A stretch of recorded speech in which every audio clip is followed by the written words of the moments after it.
Doctor side on the track now, time to get the facts down. Investigate the breach, find the evidence we need. Triad in effect, risk response and forensics. Exposing the attack from the code to the menace. From SolarWinds to Equifax, we're tracking down the truth. EInvestigations for the digital youth. For the digital youth.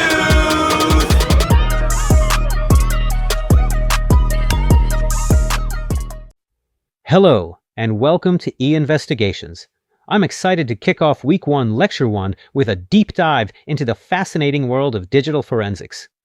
Think of this module as your guide to becoming a digital detective. Get ready, we are starting our journey to understand how we uncover clues in the digital world.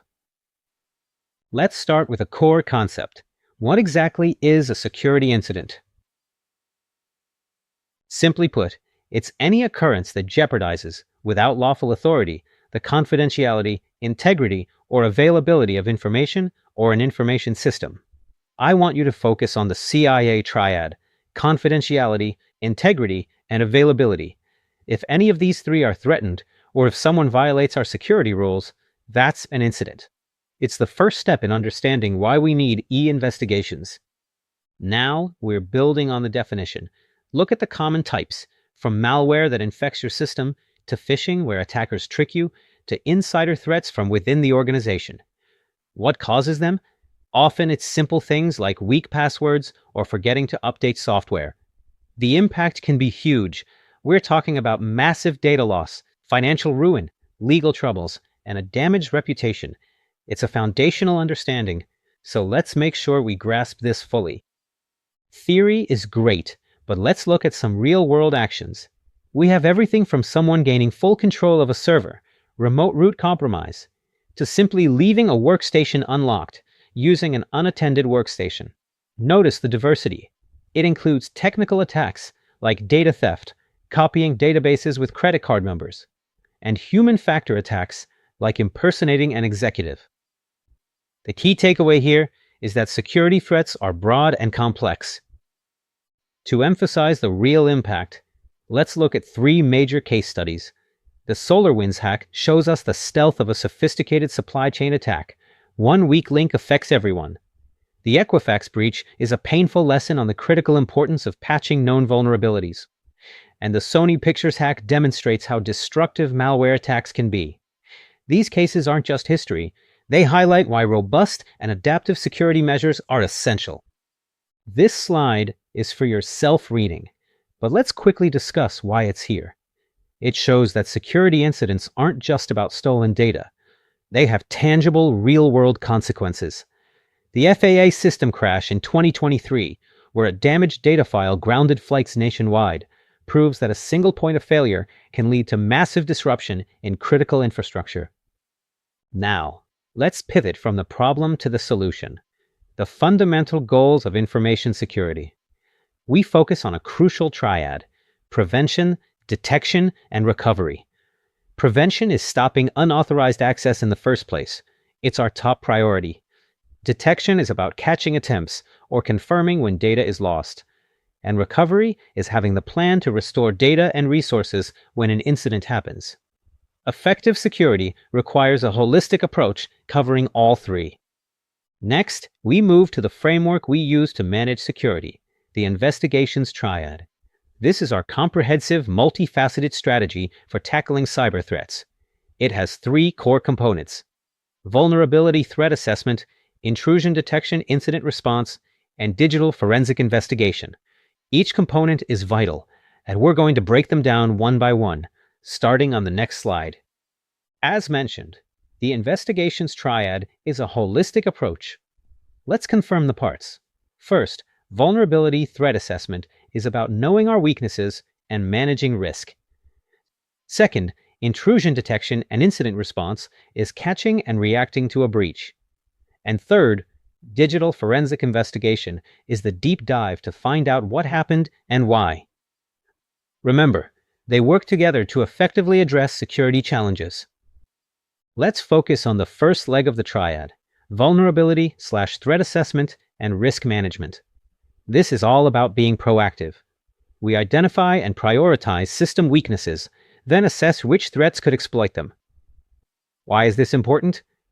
It gives us a clear understanding of our security health and ensures we spend our resources wisely on the most critical security controls. The second leg is intrusion detection and incident response. Detection means constant monitoring for any malicious activity or policy violation. Once something is detected, incident response kicks in. This is the plan for managing the attack's aftermath, with the core goal being to restrict damage and reduce recovery time and costs. Simply put, these processes are essential for catching problems early and minimizing their impact. Finally, the third leg, digital forensics. This is where we become true digital detectives. The process involves uncovering and interpreting electronic data, while rigorously preserving the original evidence. Our goal is to reconstruct the past events and identify the parties involved. This is critical for understanding exactly how a breach happened, who was responsible, and preventing it from ever happening again. A cornerstone of digital forensics is digital evidence. It's digital data that proves a crime happened or links an attacker to a victim. This concept is powerfully supported by Locard's principle. Just like in a physical crime, an attacker always leaves something behind in the digital realm. This digital trace is essential for solving cybercrimes, meaning we must be meticulous in our evidence gathering. If the evidence is the trace, what is its main function? The role of digital evidence is clear: to establish a credible link between the attacker, the victim, and the digital crime scene. This collection, analysis, and interpretation of data is integral to building strong prosecutable cases in cybercrime investigations. Digital evidence is everywhere. We can break down the sources into 4 main categories: locally, on devices like your phone or computer; public remote, think social media or forums; private remote, like your ISP logs or cloud storage; and in transit, messages and emails being sent. Understanding these diverse locations is the first step in knowing where to look during an investigation. What do we do during an e-investigation? We follow a strict procedure. It starts with the secure collection of data. Then we identify the suspicious data, perform a detailed examination to find the origin and content, and finally, we prepare the findings for presentation to courts of law. Remember, because laws apply, procedural rigor and technical expertise are absolutely mandatory for legal proceedings. When we analyze a compromised system, we're aiming to answer the 5 W's and 1 H. This is the core purpose of the investigation. What happened? How did they get in? Who is the attacker? When and where did the compromise occur? And most importantly, why did they do it? This comprehensive approach ensures we resolve every aspect of the security breach. Let's zoom in on a few of those questions. Who is the attacker? The analyst looks for an IP address or a command and control server. When did it happen? We pinpoint the exact time of infection. Where did it happen? We identify all compromised systems. And why? By studying the attacker's activities, we figure out their motivation. Is it financial, espionage, or something else? This deep analysis adds significant depth to our understanding of the incident. Who actually uses all this digital forensics? Almost everyone. Law enforcement uses it to back up search warrants. Criminal prosecution relies on it for evidence. Insurance companies investigate fraud. Corporations use it for things like harassment or embezzlement cases. Even private citizens use it in cases like divorce or wrongful termination. The applications of EInvestigations are incredibly broad and span nearly every sector and legal context. Shifting gears to a proactive tool, threat intelligence. This isn't just raw data, it's evidence-based knowledge, including context and actionable advice about existing or emerging threats. It's crucial because it allows organizations to make informed decisions and take proactive steps to protect their assets, rather than just reacting after an attack happens. Let's revisit the SolarWinds hack, this time using our investigations Triad framework. This attack was massive, hitting multiple US government agencies and corporations. When we analyze it, we ask, how was it detected and responded to? What did digital forensics tell us? How was threat intelligence used to prevent further damage? Analyzing this case helps us see the full triad in action in a complex real-world scenario. This final point on SolarWinds is critical. The attack showed that similar vulnerabilities could exist in software environments worldwide. The lesson is that no company is safe alone. Combating these complex threats requires an industry-wide approach and strong public-private partnerships to leverage everyone's skills and resources. For next week, your assignment is to research and review two other major case studies we briefly mentioned, the Equifax breach and the Sony Pictures hack.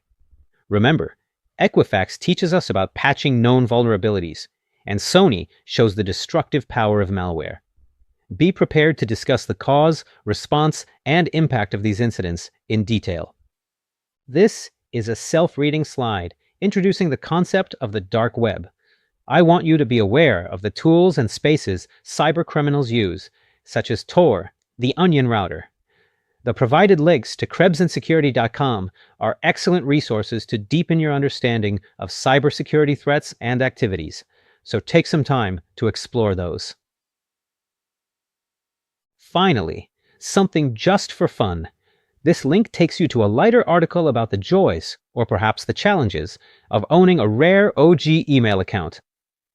It's a fun, informal way to end the lecture and remind you that cybersecurity touches every part of our digital lives. That concludes our first lecture on EInvestigations. Great job staying engaged. Please review your notes, and I look forward to seeing you next week.